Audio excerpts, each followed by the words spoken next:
பெரியார் அந்த மண்ணில் வந்து பெண்களுக்கான படிப்பினை அல்லது சொத்துரிமை போன்ற பெண்களுக்கான நிறைய விடயங்கள் பேசியிருக்கிறாங்க. பெரியாரும் பேசியிருக்கிறார். பெரியார் மட்டும் பேசினார் அப்படிங்கிறத நான் ஏற்க மாட்டேன். என்னைய பொறுத்த வரைக்கும் தமிழ்நாட்டினுடைய பெரியார் அப்படின்னு மதிப்பிடணும் அப்படின்னா மரியாதைக்குரிய எங்களது பெரும்பாட்டன் வ.உ. சிதம்பரனார் தான்.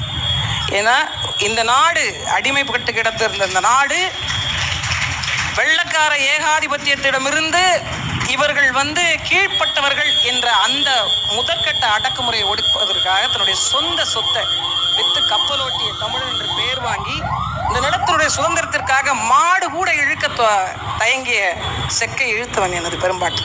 அவன்தான் இந்த மண்ணுக்கான பெரியார். உண்மையில் சொல்ல போனால் யாரும் படிக்க முடியாத காலகட்டத்தில் கூட போய் வெளிநாட்டில் போய் படித்து இந்த மக்களுக்கான ஒரு மிகப்பெரிய ஒரு அரசியல் அங்கீகாரத்தை பெற செய்து குறிப்பாக தொழிலாளர்களுக்கான ஒரு உரிமை பெற்று தந்த எங்களது பெரும்பாட்டன் சிங்காரவேலன் தான் எங்களுக்கான பெரியார். இப்ப நீங்க சொன்னது நிறைய